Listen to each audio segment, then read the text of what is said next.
And honestly, I'm going to piss off everybody. I'm going to piss off the Swifties with this. And I'm going to piss off the antis.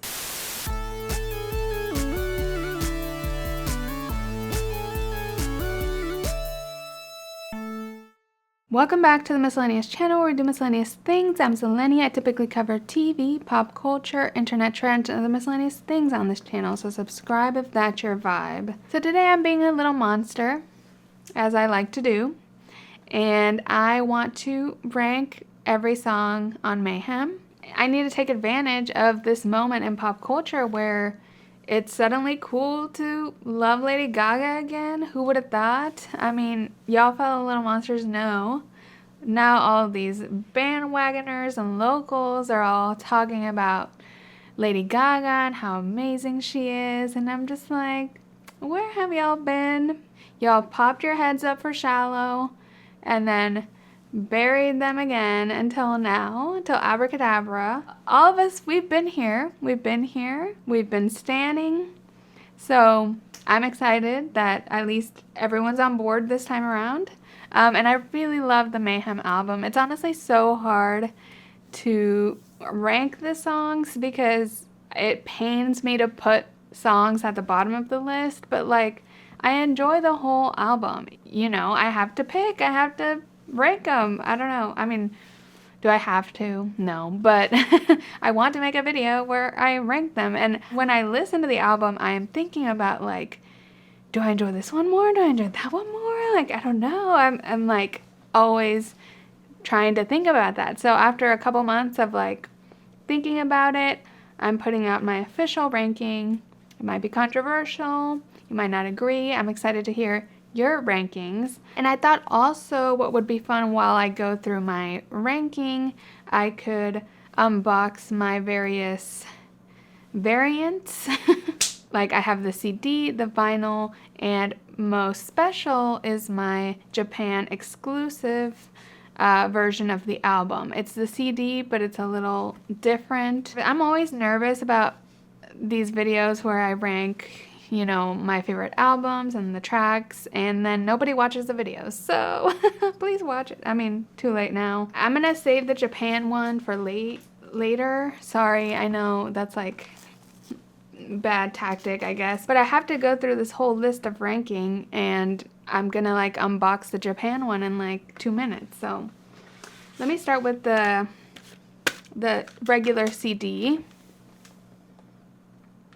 I will be including the deluxe tracks in my ranking. So both Can't Stop the High and Kill for Love are in here. The Abracadabra remix is not, because it's not on any of the albums officially. So that's the reasoning. So in 16th place, I have I'm So Sorry to This Track, Blade of Grass. I really think it's a great ballad. It's a great love song.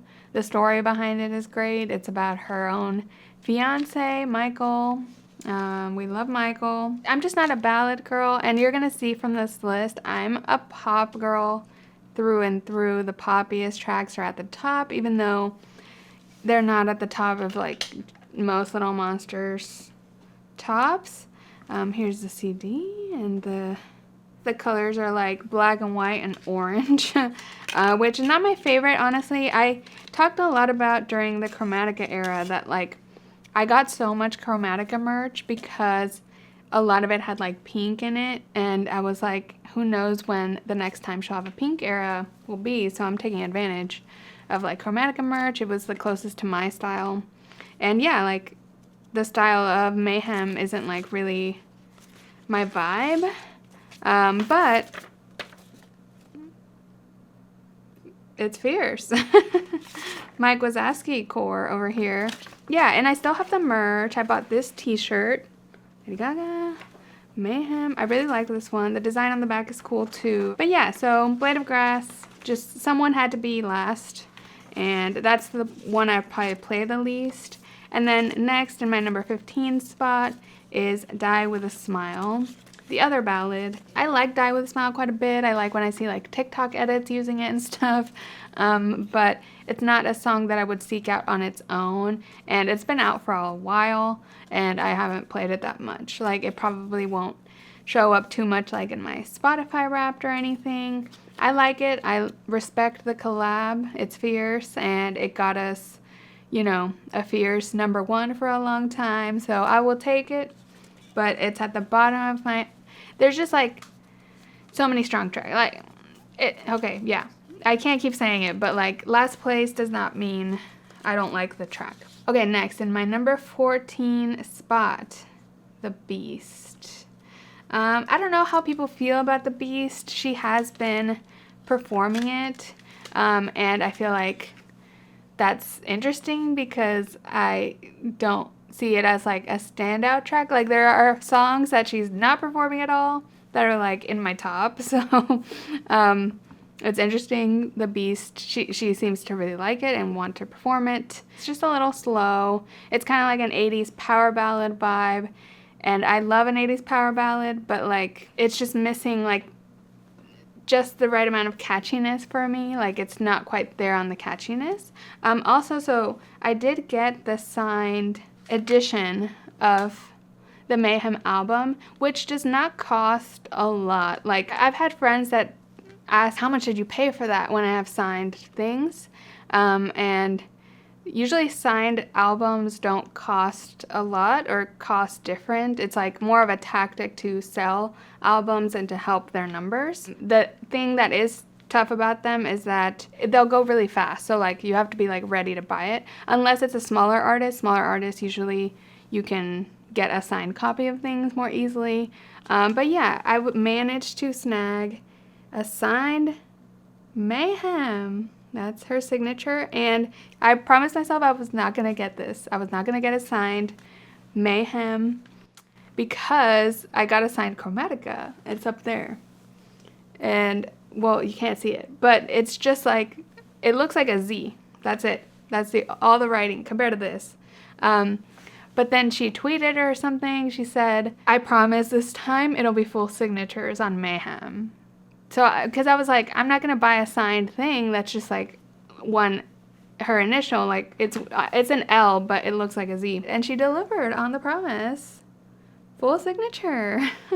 That's cool, prize possession. And I put my sticker on the back. This part was just there, and then this is the sticker that is on the plastic. I always like feel bad about throwing that away. So I love it. It has a little heart and her full signature. And yeah, it costs like the same as a regular album, or maybe it's like $18 instead of $16 or something like that. But pretty affordable. I just got lucky that I checked at the right time and was able to catch one before they were sold out. So next on my ranking, I'm at 13.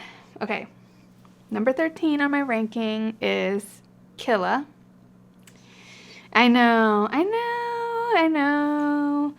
I love the song live. She performed at SNL. She performs it live at her Coachella and all that. I enjoy it live. I think it works really well live. It's just not a song I seek out on streaming as much. Her performance of it adds a lot to it, like the choreography, the costuming, the instruments when she plays like the drums at the outro and stuff. But like, I don't know. I think I'm not enough of a music nerd to appreciate Killa properly. And people that love Killa, I respect. I feel like they're the ones with like refined music taste, which is not me as a lover of music. Okay, next let's look at the vinyl. Woo! So as far as the vinyl goes, I got the standard edition. The CD that I showed, the signed one, had Can't Stop the High as the bonus track because it was from her store. Most of the CDs that have a deluxe track have Can't Stop the High. The other deluxe track, Kill for Love, is a lot harder to find because it's a Target exclusive, I believe, and only on the vinyl, which I don't have that. So I don't have Kill for Love, but I have the regular vinyl. This one does not have any bonus tracks. It's just the regular album, and it came with a poster. This is the poster and booklet that comes. I also put the big sticker on the poster at the top corner. Ah, oh my god, sorry. Okay, it's giant. Oh my god. And on the back is the lyrics. Oh god, I can't. It's all the lyrics. Okay, so this might be where it starts getting controversial, but number 12 on my list is Disease. I didn't expect it to be so low, but like, there's just so many great tracks that Disease just happened to like fall lower on the list. And I like Disease a lot. It was a cool single. It really fit with like the Halloween vibes. It was in October. The music video was fierce. I love Disease. I just don't revisit it as much. And it's just a little bit mid-tempo for me, and I'm just an up-tempo kind of bitch. So it just fell. I didn't expect that though. I think Disease is gonna, for me, end up being like a Halloween song just because it came out around Halloween. And it does have like a spooky vibe. Very interesting instrumentation. But yeah, number 12, sorry. Number 11, I have Can't Stop the High. So this is a deluxe, this is a bonus track, and because it's not on streaming, I just haven't sunk it in as much. So that one might change. Same for Wherever I Have Kill for Love. Like, those might shift because I just don't hear them as much. I don't live in them. So right now, Can't Stop the High is down there. It's emo, and it makes sense with my number 10 spot, which is where this is going to start getting really controversial. My number 10 song is Perfect Celebrity. Don't kill me. Don't kill me. I know. So yeah, I have Perfect Celebrity and Can't Stop the High at number 10 and 11. They're kind of both the emo tracks of the album. And I love an emo vibe. I just don't, like, I have to be in a very specific mood for an emo vibe. And I'm just a pop girly. So I know for a lot of people, I think Perfect Celebrity is at the top. I love this image. It's my favorite of the covers. And it's actually the Japan one. That's why I wanted the Japan cover so much, because it has my favorite cover. But yeah, so the emo tracks just fell, and I feel like Can't Stop the High and Perfect Celebrity are very related. Sonically, they sound very similar. Honestly, Can't Stop the High to me feels like a prequel to Perfect Celebrity. Like, it feels like kind of thematically like The Fame, the album The Fame. It's all about like staying at the party and, you know, debauchery, but you can read the party as a metaphor for fame. I don't know. That's how I read it. And then Perfect Celebrity feels like reflecting on going too hard on the fame and the partying. I don't know. So those are sister tracks to me. They make sense together. Honestly, I just wish these bonus tracks were just on all of the albums. Like, why did we have to split them up? It annoys me to death. But anyway, those are my emo tracks. So I ended up getting the pink vinyl.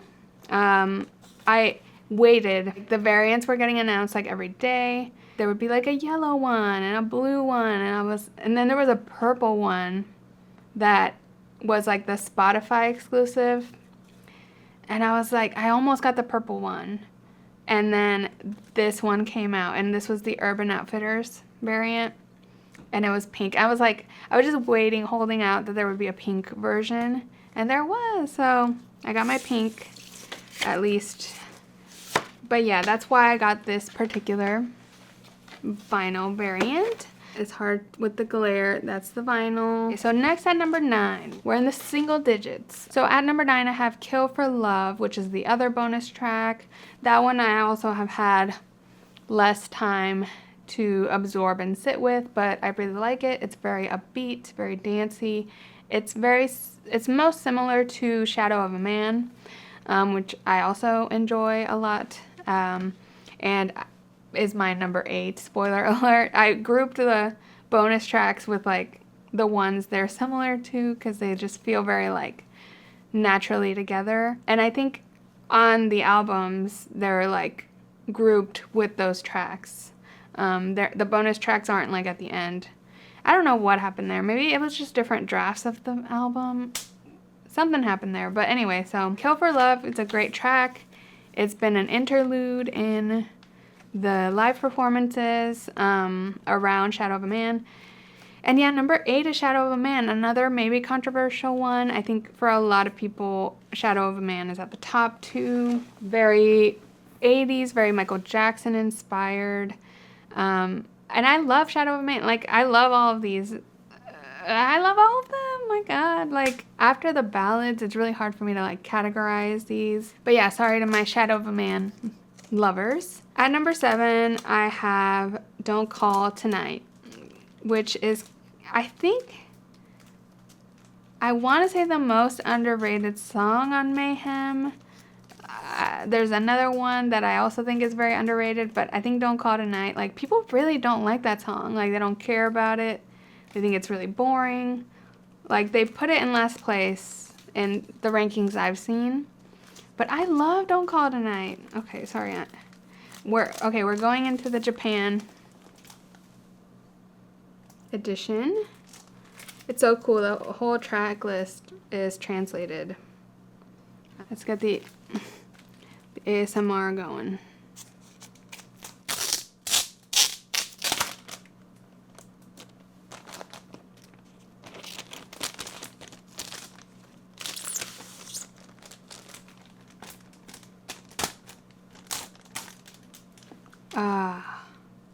Oh my God, there's that was one plastic sleeve and there's another plastic sleeve. Okay, more satisfying. Okay. So Don't Call Tonight. I love it. That bridge is so good. It's very Daft Punk. It's very driving in the city at night, carefree. But once I've listened to Don't Call Tonight more and come to appreciate it, the lyrics, it feels like they're about her dad. Or they can be read as being about her dad, because it's like, don't call tonight unless you want to hurt me. Don't call tonight. It's not because you care. Don't call tonight. Tomorrow you'll desert me. I can hear everything you're saying from here. And just with like how her dad has been in recent years, he's kind of like MAGA-y and like just been controversial in the public eye and like basically standing for very different values than what Gaga stands for publicly. Like, listening to that song, it hits very different thinking about it that way. And also, like, it's very relatable to anyone that has like estranged parents or a estranged father. And like the father thing comes from like the line where it's like, looking in the mirror at the girl staring back at me, they're your eyes. So that makes me think like, oh, it's a parent genetically, like they're his eyes. I don't know. That's just a way to read it. I don't know if that's like the canon explanation for that song, but I really appreciate it. And I think it's really boppy and vibey. I don't know. Like, I think that one's really underrated. Okay, so I took out the Japan from this sleeve, and this little sleeve stayed. And now we have the full album. Sorry. And it came with this art card. So cool. I love Japan. And I love Gaga. It's so cute. It's almost like a mini vinyl. It's like, oh my God, there's so much in here. Whoa. So much stuff.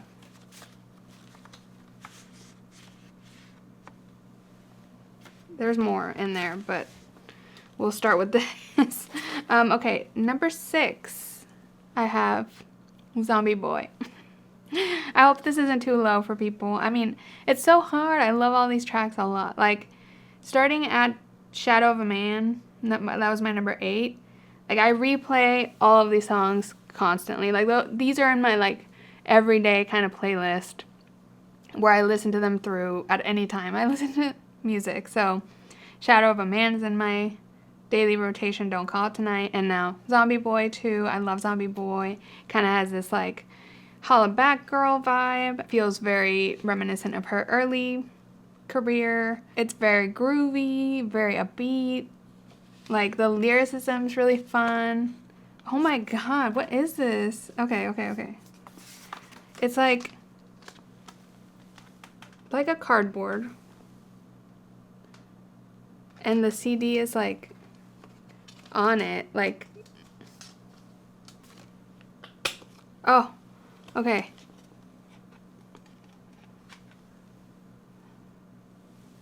There's the CD. That's crazy. Wow, I've never seen this before. So that's how they fit the CD into like this bigger, see, this is the Japanese one, and then this is the regular. Yeah, Zombie Boy, great track. Can't say anything bad about it.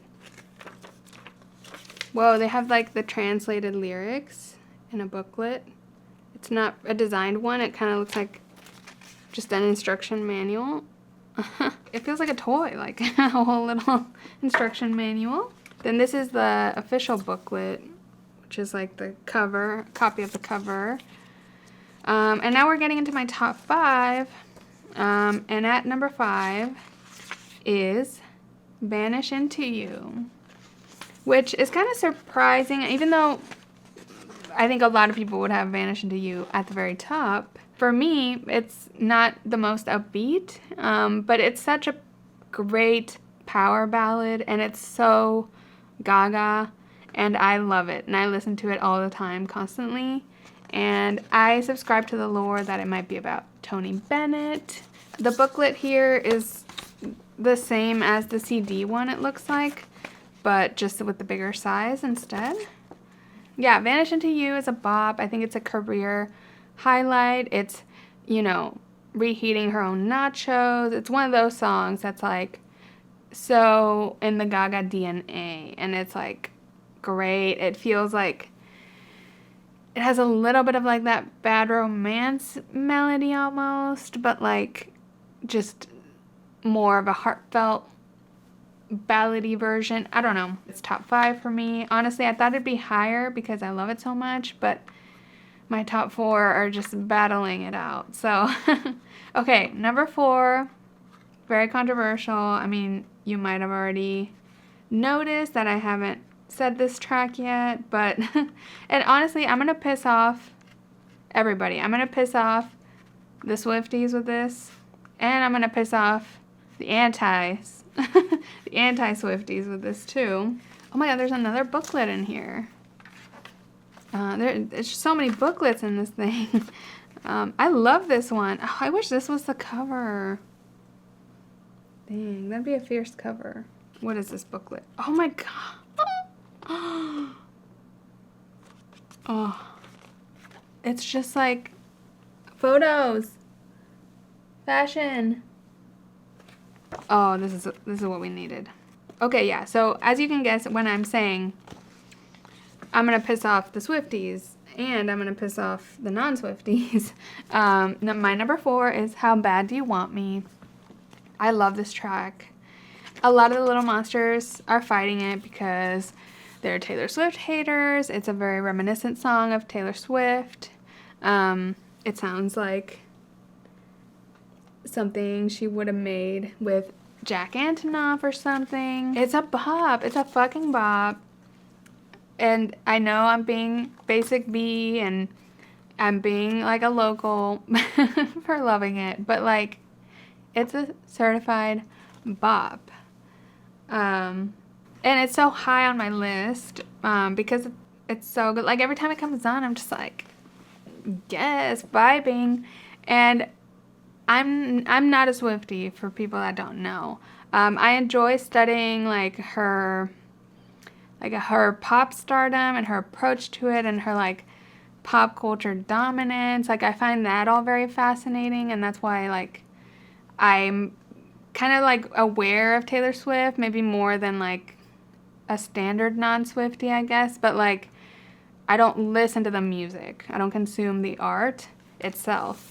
Aside from like, you know, the hits. I know the hits, and I like some of, like I like a lot of the hits I grew up with. Whoa. Like I love this. It's just like a booklet of all the photo shoots. That's so cool.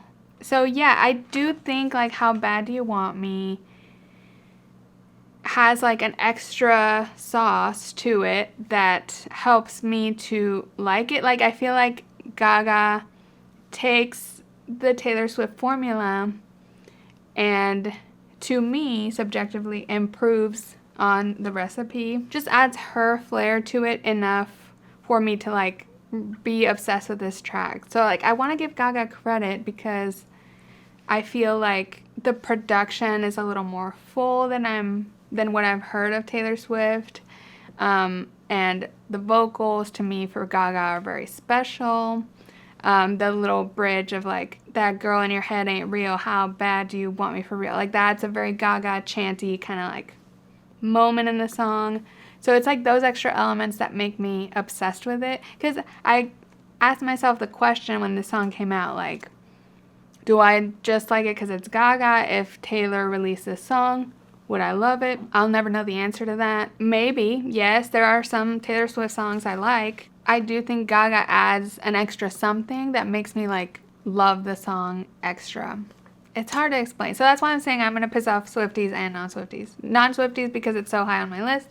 Swifties because I'm saying, like, Gaga adds some special elements that make me like it a lot. But also, you have to keep in mind, I've been a little monster for life. Like, it's a very chicken or the egg situation of, like, my music taste is literally, like, created by Gaga. Like, she is the first artist that, like, her music just connected with me. So, like, my music taste is, like, tailored to Gaga. So, like, anytime she's releasing an album, I'm, like, thinking, oh my God, what if I don't like it? Am I gonna like it? Like, you never know. And these big artists like her, they're always going in different directions and stuff. So I'm like, am I gonna like it? And then the album comes out and it's like, I like it or love it. Like, most of the time I love it especially when it's pop, which is most of the time. Something like Joanne was a little more challenging, I guess, to love, but I know that album, like, backwards and forwards. Like, I listened to it all the time at that time. There are songs I really love from it that are really upbeat. So, like, once she releases a new album, I'm like, well, of course I love it. I love her artistry, and her artistry informed my taste in music. So everything she does, it's not because it's her that I love it. It's because, like, she created my music taste. And when she puts something out, it's just like, oh yeah, I remember now. I love her music. Like, I think I forget, I guess, in between new albums that, like, it's about the music. Because there's so much, like, about the celebrity of it all. And, like, me standing her at, like, red carpets or going to see her movies and things. And then the music comes out and I'm like, oh yeah, like, this is Gaga and this is, like, this is what I love. This is the music I love, and I'm comparing all of their music to this. So it's like any version of a song she makes is going to be my favorite version. So, like, her Shadow of a Man doing her version of Michael, I'm going to love more than anything. Her version of, like, a Taylor Swift style song, I'm going to love more than a Taylor Swift song. I don't know. I'm going on a weird rant, but, like, the stans of artists probably understand. I love this photo shoot, by the way. Like, I want that to be the cover. Like, these are fierce. I love this booklet. So anyway, yeah, How Bad Do You Want Me? I hate all the people that hate it just because it's, like, Swift inspired. Oh, yes. I love this booklet. This is everything. Like, it just had photos of the photo shoot. But yeah, How Bad Do You Want Me stands. Rise up. Number 3 on my list is Abracadabra. The reception to this song has been insane. Like, the locals are living for it. And I did not expect it because it's so Gaga, but it's also, I guess, so Gaga in that it's so, like, similar to the biggest hits people know her for. I just assume, like, the locals just want more shallows from Gaga, more, like, Million Reasons and those types of tracks, because those, like, are the ones that, you know, the general public and the mainstream really attached to. Like, you go to a Gaga show now, I've been going my whole life, you go to a Gaga show now, and it's, like, half, you know, the gays that we've been there the whole time, and then half, you know, shallow, middle-aged, mom types. But like, yeah, the locals are standing Abracadabra. And like, people in my real life that like never care about pop music or about Gaga or about stan culture or any of that crap, they're all like, I'm obsessed with Abracadabra. Everyone's obsessed. Like my friends, like when Abracadabra premiered at the Grammys, I got like all these texts from people freaking out. I'm like, oh my god, like how the turntables now, like now everyone's a little monster all of a sudden. This is the last thing in the Japan edition. It's stickers, 2 stickers.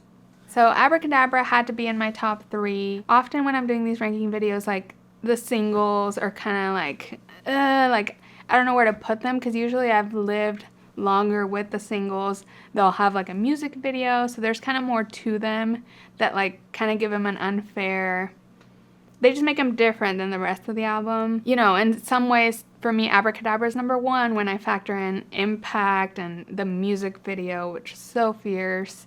Just the pop cultural moment that it was. And like I danced to it at workout classes. Like it's just like ingrained in the culture, and it happened so fast. And it just made me so excited and proud to be a little monster, which I always am, excited and proud. But like now everyone's like looking at me like, oh my god, Abracadabra, all right? And I'm like, yeah, love it.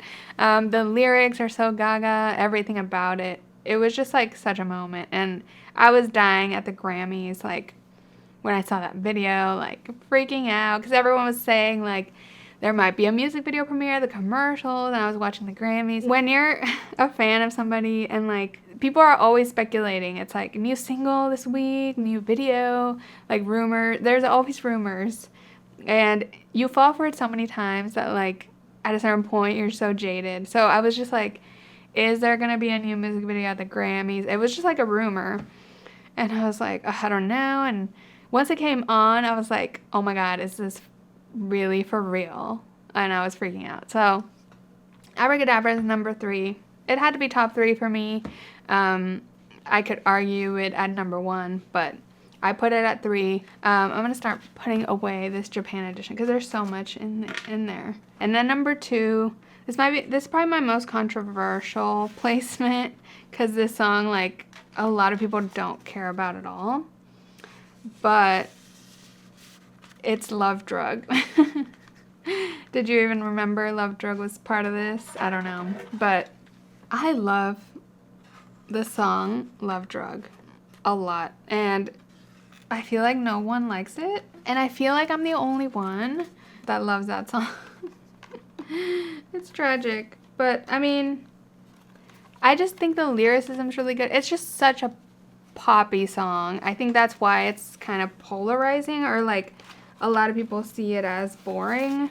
It's like, it's seen as just like a poppy song. It's not really like the most mayhem-y song. Like it's not like Abracadabra is, where it's like very reminiscent of her work. Like it's kind of a song that could be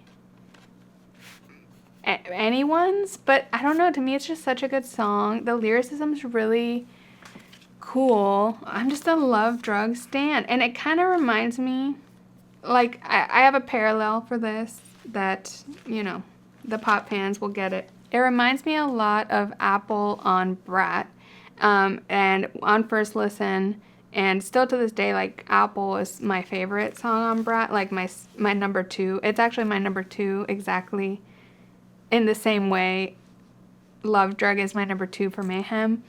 It's like, doesn't necessarily go with the rest of the album, but it's just like a pop perfection kind of song that I am just helpless when listening. And I mean, let me talk about my number 1, because the analogy works best talking about all of it. So my number 1 for Mayhem is Garden of Eden.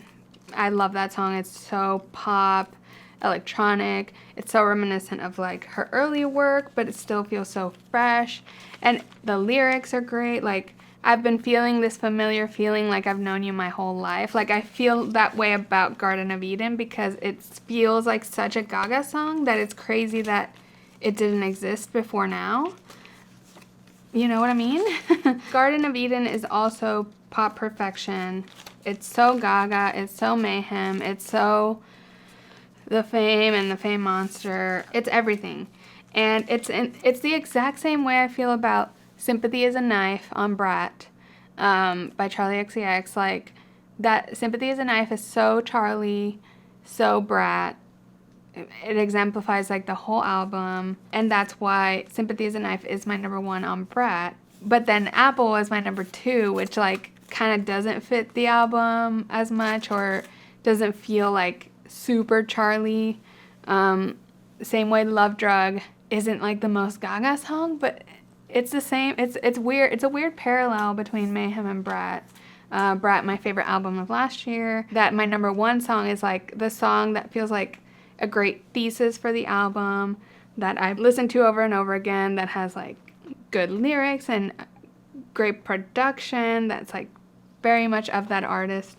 But then my number 2 song is just like the most bubblegum poppy song. Yeah, that's my ranking. I feel like my Love Drug placement is probably the weirdest. Something about that song just got me real together. And yeah, Garden of Eden, I'm really hoping for a music video. Like, it's begging for a music video. I'm so excited. I'm gonna go to Mayhem Ball this summer and I'm so freaking excited to hear a lot of these songs live. Honestly, it's tragic my number 2 song is not part of the live shows. It happens to me all the time with Gaga albums. Some of my favorite tracks are like the randomest that she never thinks about again after putting him out. Like on Chromatica, I loved Sign From Above. That was my favorite track, and she never once played it. Never once. But yeah, that's my ranking. I know it was ranty. I hope other little monsters can watch this and relate, or very much disagree, which is fine. Like, you know, everyone has their own rankings, and it's really cool with Mayhem. I've seen like the rankings truly be all over the place on all like the subreddits and things I've seen. Like, everyone has totally different favorites, and that to me is a sign of a great album. Love Mayhem. I love the album. It really has something for everybody, to be honest. Like, I think I skew to the poppier songs, but there's stuff for like the power vocal people. There's some like rockier elements. There's more disco and like retro, like 80s.